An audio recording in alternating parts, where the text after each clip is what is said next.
and the industry supports each other. That's the amazing thing really about this industry is you can be in competition, you Sure. can be selling the same product and have a great relationship with your competitor, which is certainly not the norm, I think, in a lot of industries. Hello, and welcome to the Elevator Careers Podcast, sponsored by the Allred Group. I am your host, Matt Allred. In this podcast, we talk to the people whose lives and careers are dedicated to the vertical transportation industry to inform and share lessons learned, building upon the foundation of those who have gone before to inspire the next generation of elevator careers. Today, our guest is T. Bruce MacKinnon, CEO of Elevator World magazine. T has been with Elevator World for 27 years, 3 years as the CEO. Elevator World is a family business that was started by T's grandpa, Bill Sturgeon, in 1953, this year being the 70th anniversary. Although he was initially hesitant to join the business, T fell in love with the elevator industry. He loves the people who make it all happen and finds his work very rewarding. Welcome to the show. Hey, Matt, glad to be here. Thank you. I'm excited to be able to talk to you again. It was good to meet you. I think it's been a couple of years. I'm trying to remember which conference, one of the NEC conferences. I think it was Florida, if I'm not mistaken. Sarasota. Yep, I think that was when we got kind of more officially connected, and that was one of the first events after COVID. So yeah. I think my first event was the one I think before that in Tucson, and it was actually one of my clients that said, "Hey, why don't you come to this?" And I was a little hesitant at first because I just feeling like a little bit of an outsider. He said, "Shut up, you're not an outsider, get down here." So I came and had a great time and was really impressed with the way I was received by the elevator industry, the community, the people that were there, not knowing what to expect. And so was excited to get back to another one. And that's when we met. So yeah, absolutely. The industry is really full of great people, I think very open to new people coming in the industry. And I think there's a great need to try to even attract more, Sure. more people in the industry. I don't know why it seems like it's a secret industry. I tell people this all the time. It's like a secret industry. Nobody thinks about elevators. Everyday citizens just get in the elevator, push the button. They don't really think about what's behind the facade. But it's a great industry, great opportunity in it. Yeah. Well, and I find that all the time when I tell people that I recruit, specialize in elevators. They're like, "What is that a thing? How does that even work?" But Right. something that most of us take for granted until you get to know a little bit more about it. So, so how did you first get exposed to elevator industry?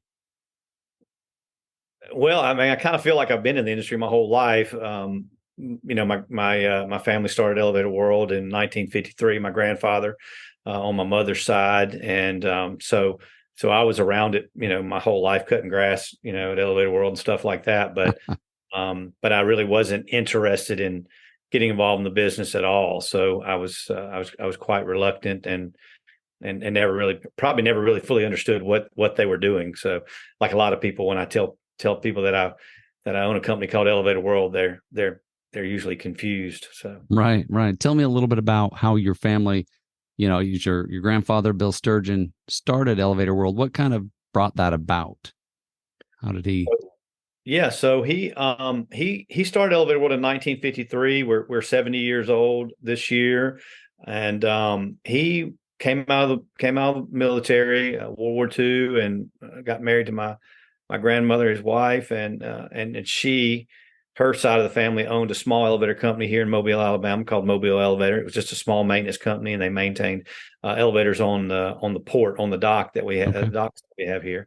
And so he went to work, didn't have a job, and went to work there and learned the business. And he kind of had a communication background in the military and worked in that side of things. And and as time kind of went on, I think he began to realize that the industry was really fragmented, that it was difficult to connect with people and learn. And so he was an integral part of setting up and establishing a lot of the groups within the industry, associations and small groups, and ultimately started Elevator World about I I guess maybe 6 or 7 years after working in the industry, and then ultimately he inherited the company and sold Mobile Elevator, I think to Montgomery Elevator at that Okay. time, and then Elevator World has continued on. That's interesting. I mean, and I can just kind of imagine in my mind the fragmented nature. If you're working on the ports on those elevators, well, then maybe you don't have any interaction with the elevator people in doing the high rises or even. And I see a little bit of that between seemingly the commercial side, the residential side, or just different. It's like, hey, you're in a different world. You don't do what we do, so no need to talk to you. But it sounds like he was able to obviously create this. The magazine itself is a way to communicate, but also, like you say, a lot of the associations and just getting people together, I guess. Yeah, some of of course, we've got a huge archives, and we know the story well, but some of the early meetings were just 5 or 10 guys in a hotel suite, meeting to talk about their problems and challenges wherever they might have been located, and I think he found that helpful, and others did as well. And so those different groups started and found their purpose and needs. And NAC being the National Association of Elevator Contractors is really the largest largest association, and the main one that he really was involved with. But he was involved with global associations. He was a friend to the industry, and he really gave to the industry. And I think that's really the mindset that he had, was to serve the industry through the publication, through helping establish these associations. And he even with other publications in other parts of the world, he would work closely with them, and they would trade content and support each other. So That's great. He sounds like a real visionary when it comes to bringing the different people to the table, and I think you can see a lot of that now. I mean, you and I had talked about the way we met at an NAEC conference, or the way that those get together, and the fact that people come into the industry and stay for forever. I remember talking to a guy not too long ago who'd been at it 50 plus years, and asking him, hey, do you think you'll retire? No, I just all my friends are here. This is my family, and it seems like it gets that way for a lot of people. it does. I'm sure there's other industries that there's some similarities, but I've never experienced it quite with other industries that I've worked in. I've never experienced anything like it. People just don't leave. They may, like I say, they may jump to another company, or they may start it. They may start their own company, Sure. but they stick around, and the industry supports each other. That's the amazing thing, really, about this industry is you can be in competition, you Sure. can be selling the same product, and have a great relationship with your competitor, which is certainly not the norm, I think, in a lot of industries. No, it's a little unheard of. Certainly in industries I've worked in the past, culturally, the competition was just the enemy. That was kind of the way they spoke about them. But yeah, I've not seen the kind of camaraderie and just the way that people come together and respect each other. Whether they're competing or not. There's a unique culture, and I think it certainly has captured me, and that's part of the reason I love having these conversations, is just finding different perspectives. So I'm curious, you mentioned growing up, cutting the grass, and hey, I'm aware of this thing called Elevator World, but zero interest. What was it that kind of changed that for you? Well, I had worked in some other industries. I'd worked for my father early in my career, and that was a very challenging time in my life. We didn't work together very well, so I was very hesitant in getting back into the family side of business, and so so it just really did once I had left working for my father and gone into another business, it just didn't really cross my mind. But it wasn't until my grandfather was seriously looking at retiring and that my mother was, going to be left running the company really without him there. And I'm the only child that they wanted to talk to me about it and wanted me to consider it, and I was working in the restaurant business and was probably going to have to move away from Mobile, where I've lived my whole life. My wife, her family's here, and Sure. she didn't want to move as well. So, that conversation just happened, and so I started thinking more about it, and would come to Elevator World and kind of meet the people here and look at what where I could contribute and be involved, and I actually bought into the company. So I just didn't just walk in and take over. I bought ownership into the company, and worked from the bottom up, and learned the business, learned publishing. I had a marketing degree, but Sure. I didn't know anything about elevators, and I'm still not an elevator, expert. I'm not QEI. I'm not an elevator inspector. And I recently gave a presentation that said, I joked around and said, sometimes I identify as an elevator mechanic, but I'm not one. There you go. So But what was kind of your first foray, once they finally convinced you to join, what was your first job? What did you do? Yeah, really mainly just kind of learning from the people that were here, Hmm. learning about how we manage content, how we deliver the magazine. Obviously, that was 27 years ago. A lot of things have changed since then. Sure. We still produce print publications. Obviously, we've got lots of digital properties that support those print publications. But just learning those processes, and learning how how we deliver the magazine, and meeting deadlines. That's the other thing too. In an industry, in the publishing industry, you just got a huge amount of deadlines on to put out a product, and of course going to events, and setting up, and meeting people in the industry, all those type of things.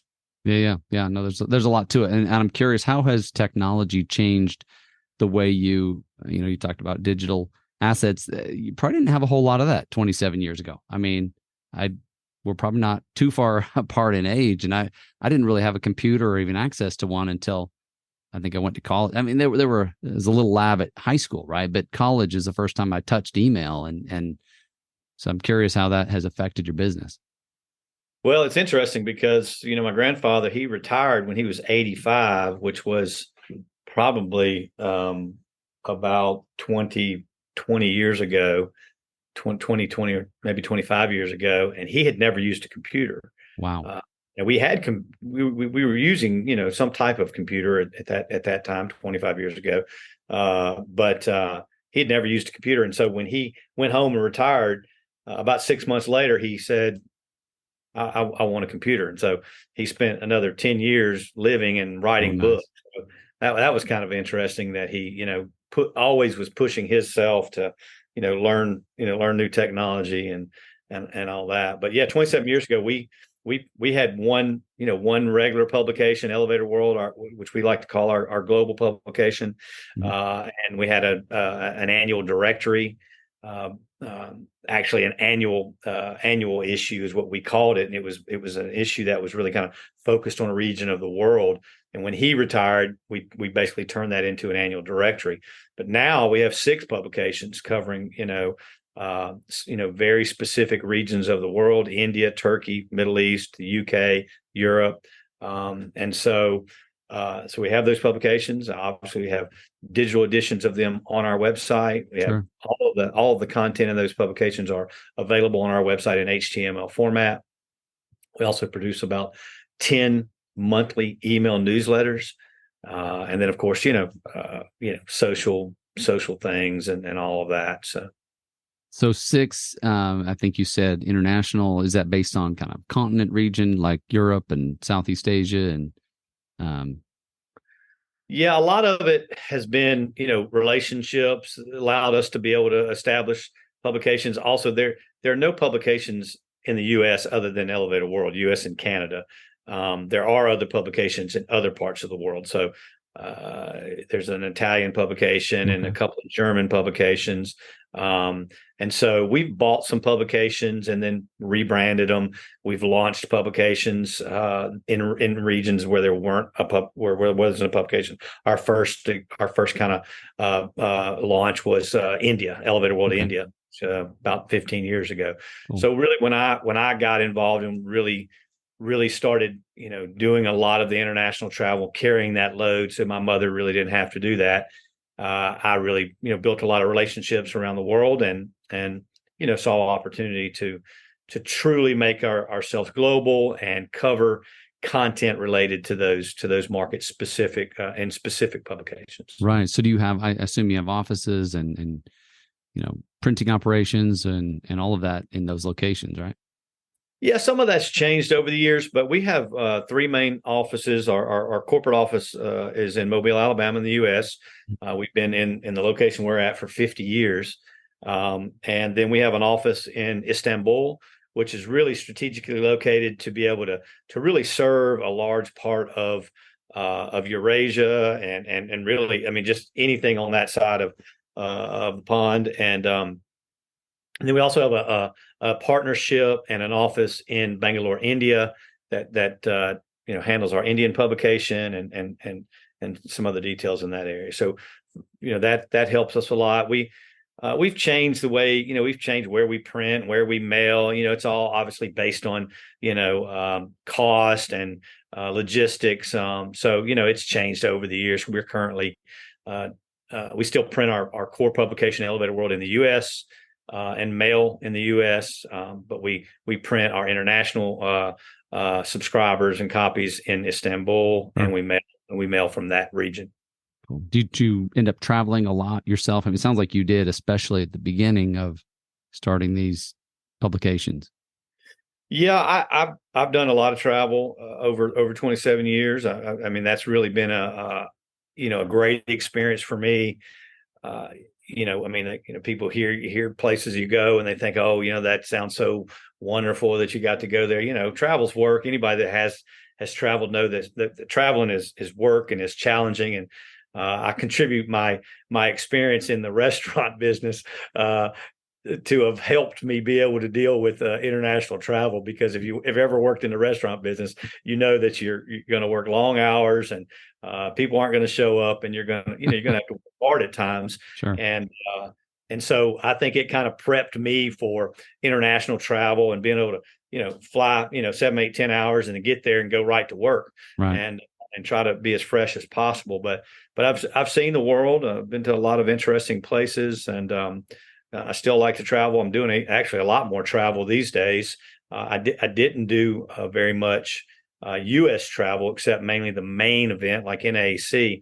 But I'm doing a lot more of the smaller events in the U.S. So yeah, my travel schedule is still going strong. Yeah, no, that's great. I mean, it sounds like it's certainly work, but you're up to the challenge and making it happen. And it's great that you can provide the service here, as throughout the U.S. or throughout the world rather, and really bring the whole community together. What would you say is one of the greatest benefits of making those connections and having that communication worldwide? Well, I think, anybody you talk to in business today knows that, relationships are key to success in a business. You've got to make the right connections. You've got to be sincere. You got to be honest. You got to be humble. And so I think, depending on what your business is and what you're doing, it makes a difference. Those attributes are important. Obviously, we're not, obviously we're selling a product. We're selling, subscriptions and selling advertising and those type of things. But we're also doing a service for the Sure. industry. We're recording. My grandfather, once said, we're recording the history of this great industry, and Yeah. nobody else is really doing that. We have more content about this industry than anybody in the world, and I don't know if that matters. I mean, it's the elevator industry. It doesn't matter. It's not like some social media channel or whatever that has all this content, but for our industry, it's important. It's important that we record, the achievements that are happening and the projects. And so, yeah, I think relations relationships matter. And I also find the elevator people are the same no matter where you go. Really? Doesn't matter if you go to Italy or to Israel or or Saudi Arabia. The elevator people are the same all over the world. They love the industry, they love the product, and they're good people. They're honest. They're hardworking people, and you gotta love that. You gotta appreciate that. Yeah. No, that's great. It's good to know it's the same worldwide. I mean, I've definitely found, just hardworking, love what I do, want to keep doing it, is really the attitude of just so many good people. What would you say you've come to love the most, having been at it 27 years now? Well, yeah, going back to the people, really. I mean, people are the key in any business. So, making those relationships and friendships, playing golf, and getting to reconnect at conventions. That's a great part. Traveling, traveling's been a great experience. Meeting people of different cultures and having those, kind of having those taboo conversations. They always say, when you travel, when you go to different parts of the world, you don't talk about politics, you don't talk about religion. But the fact of the matter is, those are the two things that always end up coming up, particularly when there are dramatic differences. Sure. So I've found that people are the same all across the world. I used to think my grandfather was kind of a strange guy because he was always studying the world religions and all these things that I was like, well, why are you doing that? And it was because he had experienced people, Sure. with such diverse backgrounds, that he wanted to have some connection and understand them. And people are the same all over the world. Doesn't matter if you're a Muslim or Hindu or a Christian, whatever it is. You're a product of how you were raised. So, Sure. if you're raised in a good environment, you're a good guy. Raised in a bad environment, you're probably a bad guy. And so, but people are the same all over the world, and that's a great that's been a great experience for me, making friends of different backgrounds. Yeah. Yeah. And just being able to connect. I mean, it sounds like his passion was, I want to learn something about what you value so I can at least appreciate where you're coming from. So we can have a richer conversation because I know a little bit more about, why you feel the way you do, or, what your understanding is. So Absolutely. Yeah. that's very cool. Very cool. So, as you look at the industry, overall, obviously you're kind of in a unique niche. I mean, a lot of the people I talk to are in the field, or they're running a business, or they're doing sales, or what would you say is key to success in the elevator industry? Well, I mean, for elevator world, I think the key to success is, being very thorough and covering the industry, being fair in what we're doing, being independent. My grandfather didn't establish Elevator World to be an association publication. He could have done that, but I Mm-hmm. think he felt like that would have tied the publication to one entity, and Sure. he wanted it to be independent. He wanted to be able to cover the entire globe, from all over the world, from from the largest OEMs to the smallest independent guy. And so I think that makes us, unique in some way in what we do. But I think in general, to be successful in the elevator industry, I mean, if you look at the people in the elevator industry who are successful, independent, maintenance guys, those guys are hardworking. They have great personalities. They probably have some sales capabilities. That's probably the same traits you see almost in any type of business. You gotta be able to sell yourself. You got to be able to be approachable and personable. But the other part of the industry, I think you got to understand the product. You got to Sure. have, that's always been the biggest challenge for me. I'm not an engineer. I'm a pretty mechanical guy, but I've never really worked on the elevator itself. I've toured a lot of them and been on the car tops and all that. But and I understand, door lock monitoring and all these things that are going on in the industry, based on presentations, Sure. but I've never done it. And so that's always an obstacle that I struggle with a little bit. So you gotta know the product, you gotta know the benefits of the product, and you gotta be personable. Yeah. Yeah. Well, and as I've talked to a lot of people, one of the themes that comes up a lot is nobody knows everything, right? Even the guy that's been at it 70 years is, he doesn't know everything. And for, um, it's, and I think that's part of what contributes to the community overall is just talking to people that, will call a buddy, call somebody they trust, call somebody they know and say, hey, I'm looking at X, Y, and Z. And have you ever seen one of these? Can you help me through this? And that has always been, honestly, it blew me away when I first learned that, a mechanic, for example, can call somebody that he knew 20 years ago and he'll help them walk through a problem. That just is so foreign to so many other industries and businesses that I've touched before. So, maybe that's part of it too, is just knowing that, we can't do it. Any one person can't know all the answers. And so you've got to rely on each other. Well, absolutely. And there's a lot of different, I mean, there's a lot of legacy products out there. There's a lot of different type of products out there. You're not talking about plumbing, or Sure. electricity. Much of that has not changed, over a long period of time. But, in the elevator industry, equipment has changed dramatically, but Sure. Some of that legacy equipment is still out there, but there may not be someone that's directly connected to your company, that knows how to fix this problem or deal with this. So yeah, you've got to have those connections to figure out some of these things. So those are great stories that you hear about when you talk to guys in the industry. I talked to a guy literally last week about he has a breakfast or something once a month with an older gentleman who has retired from the industry, but literally got him into the industry. Wow. And they still stay connected, every month over a breakfast or something, and have these great stories. And I think that we're gonna, he's actually gonna do an interview for us so we can kind of write something up about that relationship. Very cool. Very cool. So we're getting, I guess, close to our end, our time, but is there anything in particular that you'd want to bring up as we close? I mean, I'll just say that, I'm so grateful for, this industry and the support that it has, given Elevator World over 70 years. I always, when I talk to people, I joke a lot. They say that the first generation makes it, second generation takes it, third generation breaks it.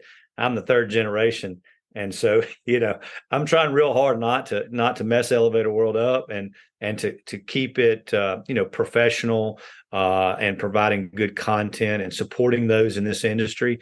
And so with that, I'm very thankful for the support that we have had over 70 years, which is really really quite remarkable. So T, you've talked a little bit about how the industry has supported Elevator World and being grateful for that. And I just want to thank you for Elevator World's support of the industry, and in particular want to share a little bit of my story. And that is I was I've been recruiting for, I think, about 15 years old overall, and about 13 of those in the elevator industry. But at first it was kind of half and half. I was doing some manufacturing and I was doing some elevator, and so for several years, worked with Kone, did a little bit of work with Thyssen, and then I think it was around 2020, a friend of mine who's a marketing PR guy, he says to me, "Hey, I want to help you with your marketing." And I'm like, "I don't even know a thing about marketing.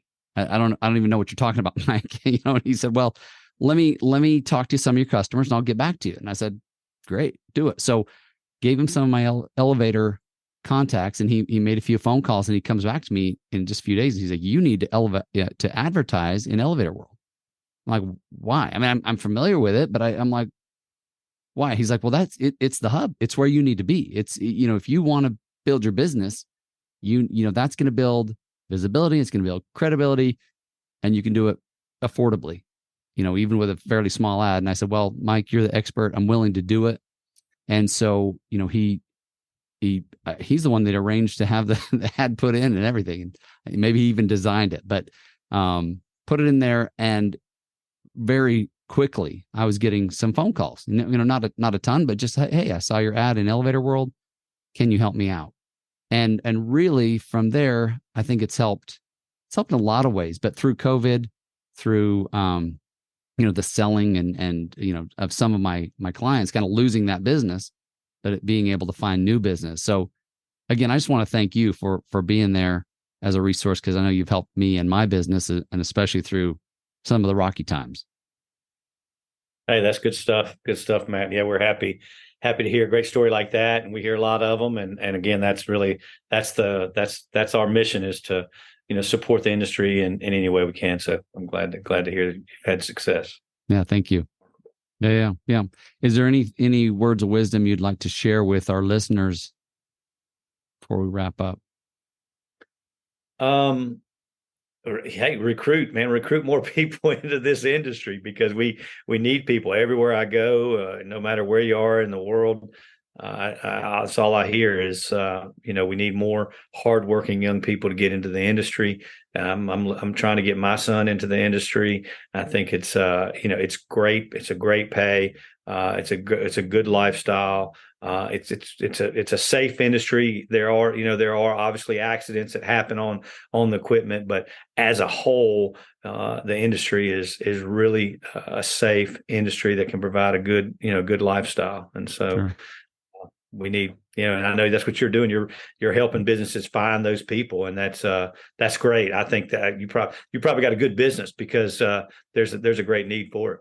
Yeah. There's always needing, good talent. And you're right. I hear it all the time that, we need to get the word out, get people to recognize what a gem it is, so that we have enough people to get the work done. Cause there's a lot of work to do. And I do find that as people dig in, learn their job, it's kind of like job security. If you know your stuff, you know how to deliver, then you're always going to have opportunities.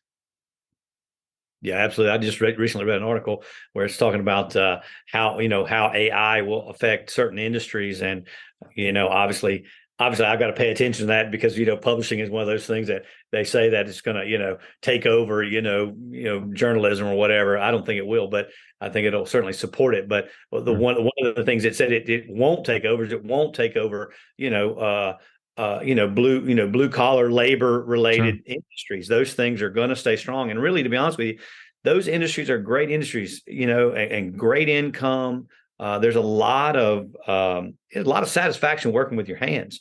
Right. And it's unfortunate that we've got such a large portion of this younger generation that's not that interested in working with their hands. They've been raised on computers and raised on social media. But tinkering with things and working on things there's a lot of satisfaction in it. And so hopefully more people will learn that and get in the industry. Yeah. Agreed. Well, T, thank you for your time. I've enjoyed it. Appreciate, the conversation and all your insights and wisdom, and wish you the best as you keep building your business. Yeah, absolutely. I enjoyed it as well, Matt. Thanks. Thank you for listening to the Elevator Careers podcast, sponsored by the Allred Group, a leader in elevator industry recruiting.